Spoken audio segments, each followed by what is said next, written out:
good evening. Welcome to being here. Yes, we're not always this joyous. No. Actually, I was enjoying my wife's humor. I was doing a countdown. I do a countdown for the producer who starts the show, and I hold up 5 fingers, and then 4, 3, 2, and finally 1 finger. And I realized the import would be different depending which finger I left raised for one. So I was just laughing at myself. Anyway. And I was laughing at her laughing at herself. Today's podcast being here, the theme is On the Wings of Kindness. I can really get that, though. What, honey? That when you're being kind to yourself, the world shows up differently. Mm-hmm. You know, it shows up your friend, not your enemy. Right. And people aren't jerks when you're being kind to yourself. So true. It all starts with you, you know.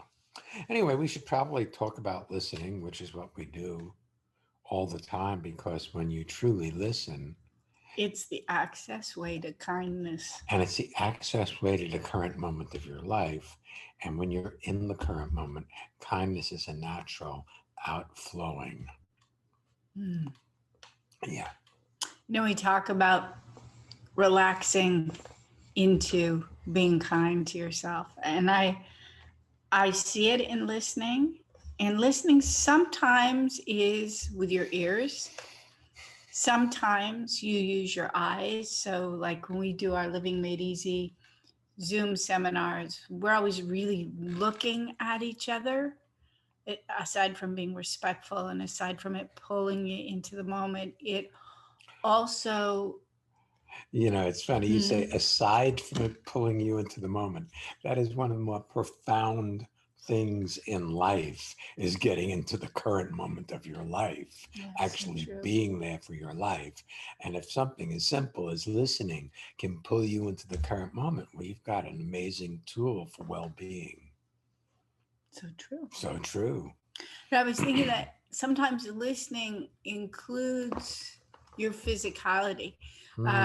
We are pre-recording this for release in a few weeks, and I took a little lay down before we did this episode, and I heard our kitty trilling around.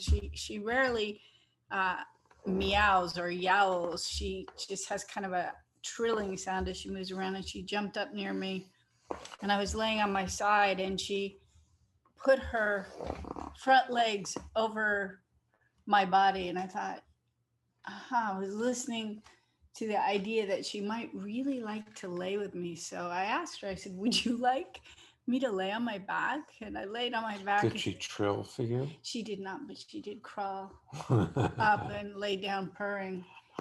She purred for me. She purred for you. It was very sweet. I purr for you. You do. Oh. You definitely do.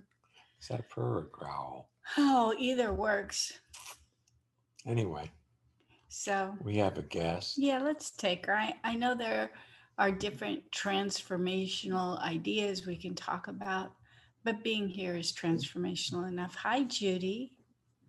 Hi, this is Judy. I'm calling from New York City, and I'm so happy to be on the show today. I live on the Upper West Side, and my office is in Midtown, and I'm actually in my office today. Nice. And I walk when I come. So when I was walking through Central Park this morning, I was thinking about this. I was thinking, wow, for years and years, you've been saying, be kind to yourself. And I was thinking to myself, why is being kind to myself make a difference of how I treat other people? Because I remember, like my mom, and I've had cousins tell me this, and even my nieces tell me, like my mom, they would say was like the kindest person they ever met. She was just kind-hearted, but she was hard on herself. So I don't know, that was my question. Like, what does being kind on yourself, I don't know what I want to say do, or? Well, let me answer as if I was your niece, your mom's niece. I'm getting an echo here for some reason, but If I was your mom's niece and I loved her, what was your mom's first name? Lynn. So I love Lynn, and she's so kind to me. How do you think I would feel if I knew how she treated herself? I think, yeah, I would think, oh my God, why is she being nice to me if she's not nice to herself? Yeah, I somehow it's respectful to the people you love. I also find personally, uh, I know Shia to be a very kind person. And there are times when there's even the remote tension in him diminishes.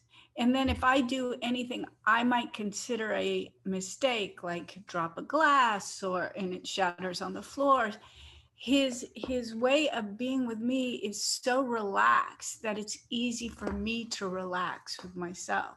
So it's one thing to identify the people around you as kind or kind-hearted person, and it's another when you're with them and you feel well about you while being in their presence. And I really doubt, Judy, that your mother indulged in beating on herself when she was with her niece. No, not at all. Yeah. She may have done that in the privacy of her thoughts, but when she was being with her niece was her delight. That is correct. My mom, yes. With anyone she was with. Yeah, but if you what? Well, I don't know about anyone. I'm certainly certain. But for sure with your niece, because she loved her and she wouldn't want to upset her, and she wouldn't want this child to be disturbed by her beating on herself. So she was careful not to disturb her niece. Yes. Shai talked about it in a recent show that I think was on a recent podcast, that when he thinks about his son will call or text that, my stepson, our son, and how nice it is that we're that connected. And if Shia or I were being hard on ourselves when people we love tune in on us, we share that perspective with them, likely about them. What was really fun was when we got done with the podcast, he had texted during the podcast. My son had texted. So it's like there's just a possibility, Judy, that any of those thoughts that you have about yourself that berate you have nothing to do with reality. They're just an indication of, from time to time, you get upset. Well, not only that, my dear, we all have a psychic nature. We all hear other people's thoughts. And so if you pick up the thoughts of people around you who are hard on themselves. Now, look, our country is going through all kinds of upheavals. People have drawn sides as to what they support and what they don't support. That's the state of mind, the, what do they call that? The zeitgeist of our nation in this moment. And so it would be easy to think that the upset that you feel is yours, but it may be a communal upset that exists throughout thousands or millions of people at one time. And the numbers amplify the expression so that millions of people are disturbed about something, like the storming of the Capitol. Or like the coronavirus deaths increasing and all of that. All of it. So, we live in a very turbulent time where people's emotions are very raw, and you can easily mistake what you're experiencing for what's going on in the world around you, as opposed to you personally. That's what I love about coming to your online seminars or your Monday nights, your Saturdays, your seminars, is because you tune into people that have well-being. So it's like such a pleasure to be around, just to tune in, even if I'm a little upset. If I know that I'm going to be on a call, like I can relax and breathe. So it's been such a gift that you're doing these podcasts and the weekends. Well, thank you. You know, it's interesting. It reminds me of something my father said to us once.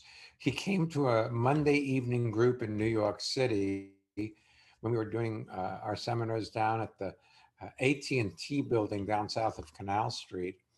And at the end of it, he came and he said, I've never been in a place where you have 75, 100 people and nobody's talking politics Or complaining.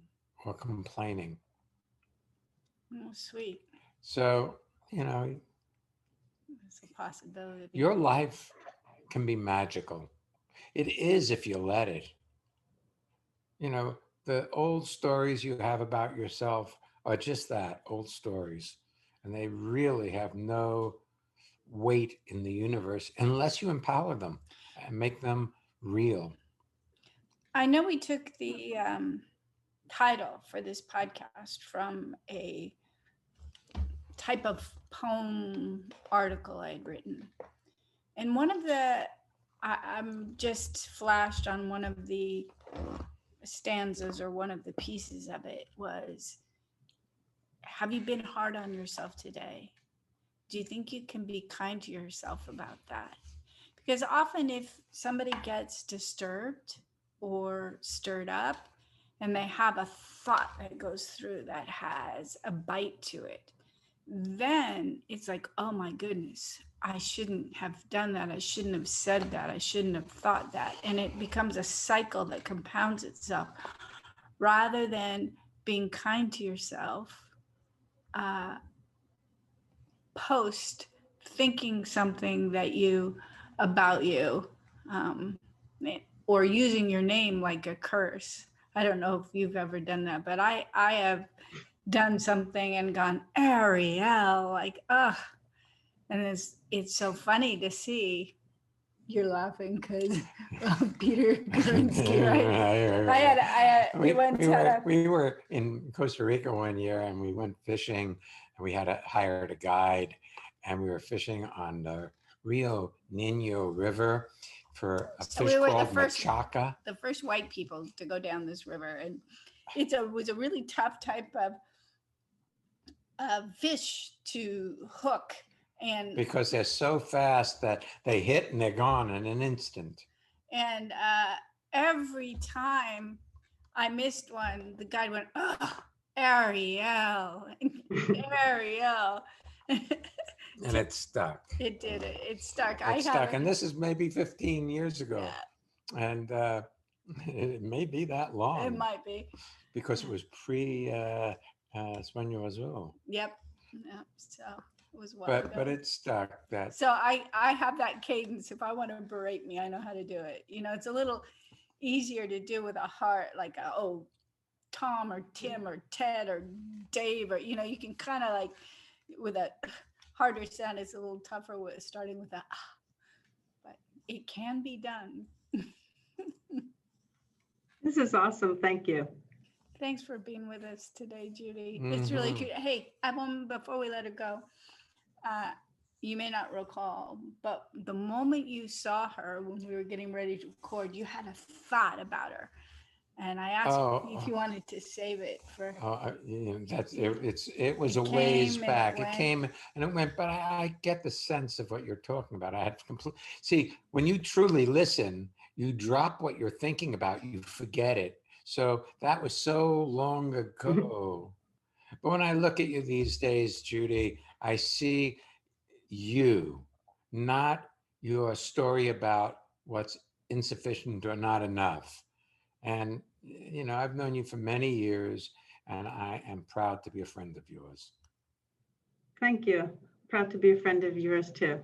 And I actually think that answers your initial question. If you're being kind to yourself, I think it that's shows what on your yes, face. it shows not only on your face, it shows in how where your shoulders are, how your head stands on your body, how you hold your posture. Your posture affects your thought process, and your thought process affects your posture.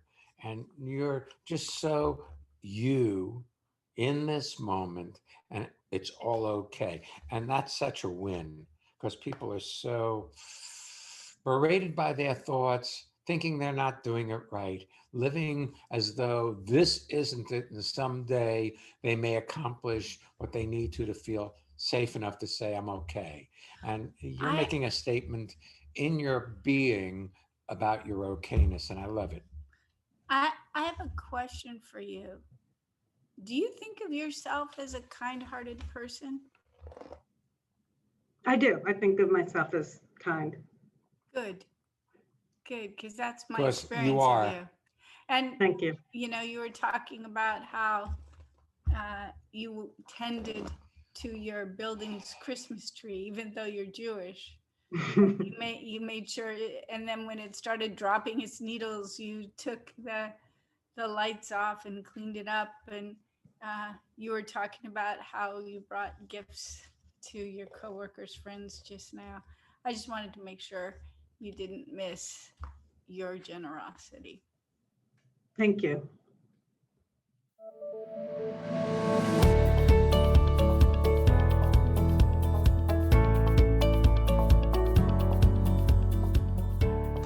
It's time for our listener feedback spotlight.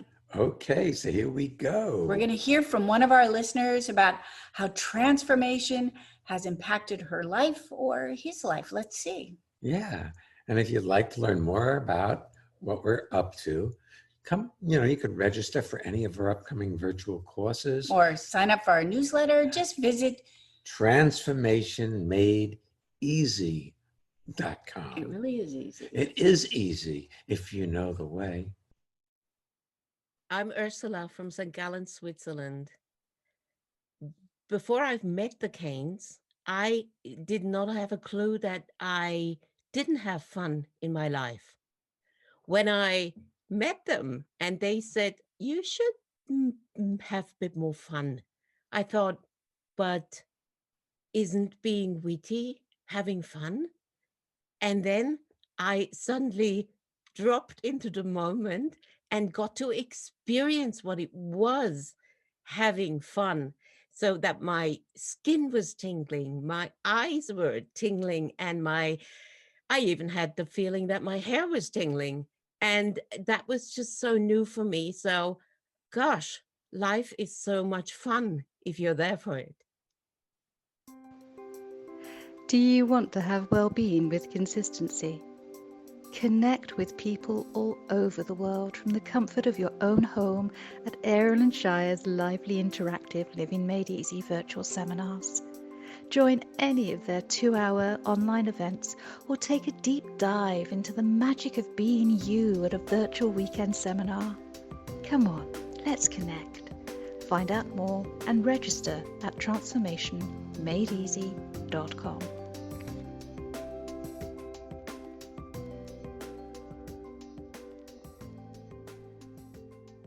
We have upcoming Living Made Easy virtual seminars this Saturday and the following Monday.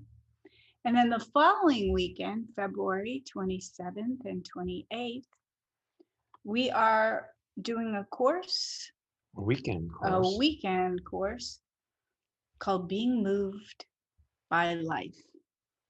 And I'm really happy we're doing that one.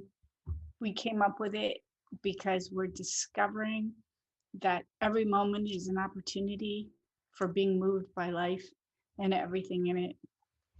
I got a thing from Orbit today, which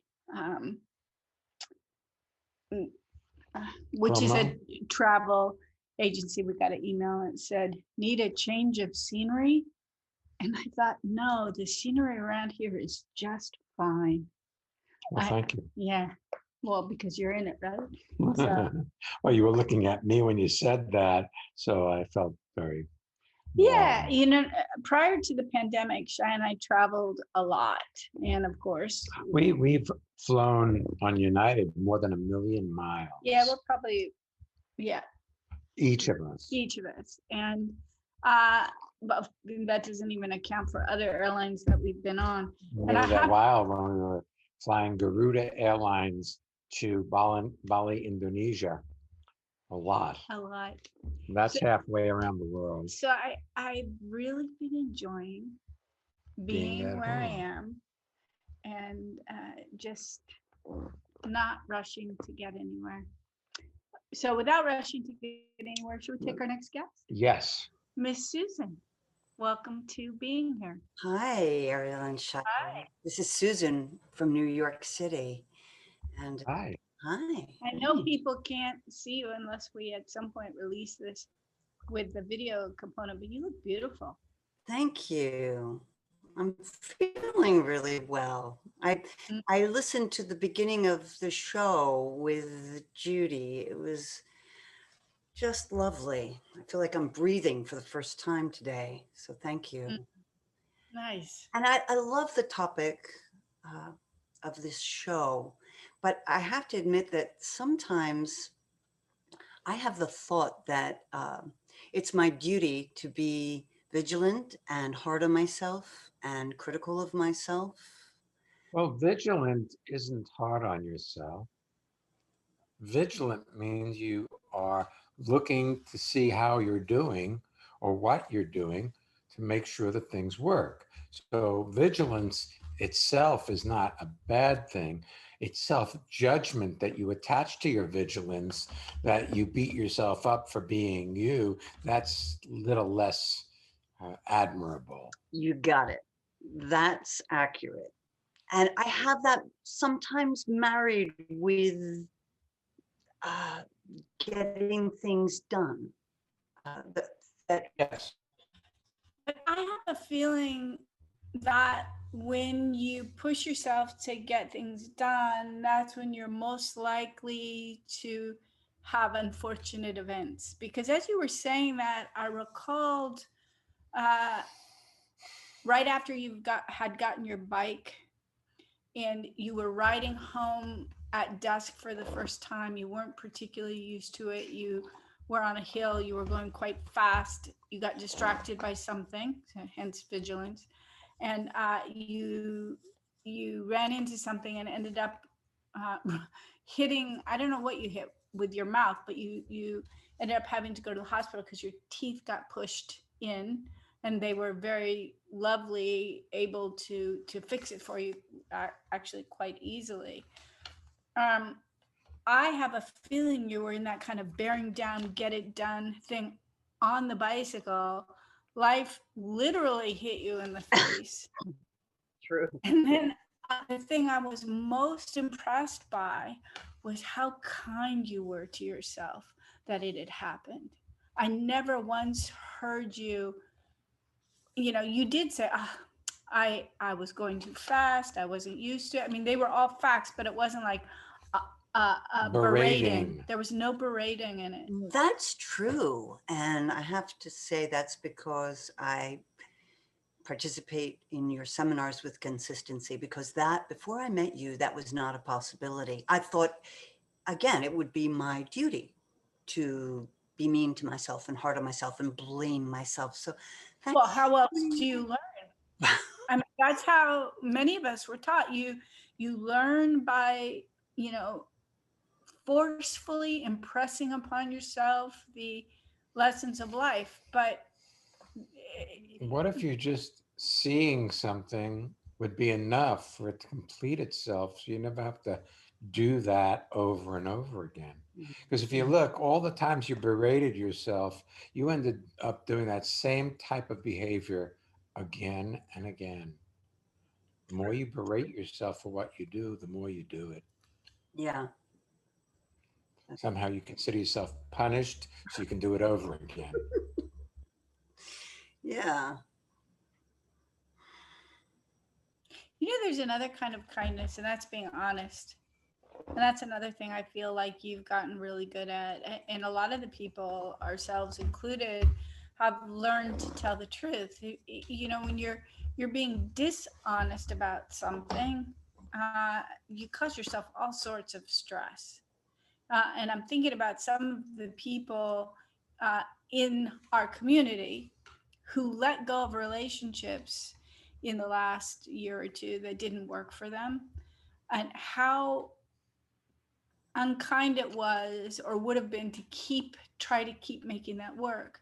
And then on the flip side, how kind it is to yourself that you told the truth to yourself about how dearly you loved Michelle, and how he told the truth also, and the two of you found a way to be together, get the visas, get married even during the pandemic. So Yes, and it's been easy. There was a lot to do. There still is more to do as far as getting a green card, but it's, well, your transformation made easy is the name of your website. And this is Visa Made Easy, or Marriage Made Easy, Relationships Made Easy, which is so much fun. And Well, you know, Susan, you've had to give up certain things in order to have a relationship work. And that isn't your independence, it's your desire or need to be right and prove somebody else is responsible for how you're feeling. well, I used to always think that it was someone else's fault. Exactly. That's exactly accurate. And when you think that your life is someone else's fault, you don't really have a life. You are constantly blaming somebody else for disturbing or upsetting you in the way they are. But we've come to the realization that you can't help but be exactly as you are in the current moment. In fact, that's the second principle of instantaneous transformation. The first being anything you resist sticks around. And the third, and there's only three, is anything you see without judging is over. So that's simple. And if you get that you can't be different than you are, you also get that everybody else around you can't be different than they are. So if you stop blaming other people for how you feel, you start to gain some control of your own life. And that's what's happened. You've become the captain of your own ship, if you will, rather than a slave on your ship. I know a lot of people think right now that the upsetting events of the world upset them. But we were watching the news the other night, and I can't recall what the particular story was. And it doesn't really matter because it'll be a different story tomorrow and a different story the day after. And I was really engrossed in the story, and also engrossed in taking sides for who I thought was the antagonist and who I thought was the protagonist. You know, who is good guy, who's the bad, who's the good gal, who's the bad gal. I'll do it that way. Why not? You don't have to be sexist. And that might be sexist. Yeah, that could be. But as you know, when Shya said to Judy earlier that how you're being to yourself shows in your posture, as we were speaking with Judy, Shya turned to me and said, "Don't do this to yourself." And when he did, when we were watching television, he said, "Don't go in that compartment. You don't want to do that." And I realized I had started to crane my head forward. I started to hunch down. I was like getting ready to have a fight. That wasn't Jewish. That was shrewish. Yeah, to have a fight with people I don't know, will never meet, but disagreed with. And it was really interesting to see me take back control of my ship rather than be a slave to the idea that I didn't like something that was happening on the TV. So cool. Yes. It was cool. Yes. It was cool. And it didn't mean that I found any of the images particularly less disturbing or that I had a different opinion about anything. I just didn't have to invest my well-being and throw it out the window in order to be right about my perspective. And being right is incredibly costly because it costs you your experience of living in the current moment. And that's where love resides and happiness resides in the current moment, not in some future or past moment. And when you get on a, what do they call it, soapbox, get positional, be right, and other people are wrong, you lose that ability to be kind and loving and having a life because you lose the current moment. And since our lives are unfolding in this moment, this is the only moment we have. You know, these people who save for their future, Yes. they don't know they're going to have a future. And the future may show up in ways they didn't like in the first place. I mean, we've saved for our future, but not at The expense of, now. you know, You could do both. right. Yeah, as I'm talking, I'm looking over here, and on the wall is a egret, white egret who's flying, and that image was on our website for a number of years. And I think about on the wings of kindness. You cannot take off if you're on the ground stomping your feet about and having a temper tantrum about something you don't like. Oh, you know, the other thing you said, Shia, that triggered something, and it just came back. And you too, Susan, about when you're making it somebody else's fault. Most of us start that habit when we're kids and we want to blame our parents. And from an immature perspective, I'm upset. It's because my mommy's mean, or my daddy doesn't listen, or he's not giving me this, or she's not doing that. And truly, there are parents who are, for certain, have unfortunate habits and do unkind things. But also, as I'm sure you know, we made up lots of stuff about our parents that as an adult you have to laugh at. Or cringe. Yes. We have a friend whose family went to Greece. They traveled when she was a young child, and they were looking at some of the ruins, and her father picked her up and stood her on the wall. And for years, she told everybody he tried to kill her, that he tried to throw her off the wall. At the Acropolis. At the Acropolis. And it wasn't until we challenged her on that she realized that really he had stood her on the walls because she was too short to see. Oh. But she had been frightened, so she made up a story. Right. And the story stuck with her because you repeat the story as it's told from the perspective you have as a kid, and then that becomes the truth. Even if it's false. Maybe especially if it's false. You know, the truth, if seen, is over. The truth believed is a lie. Would you please say that again? The truth, if seen, is over. You see it, it's over. Yes.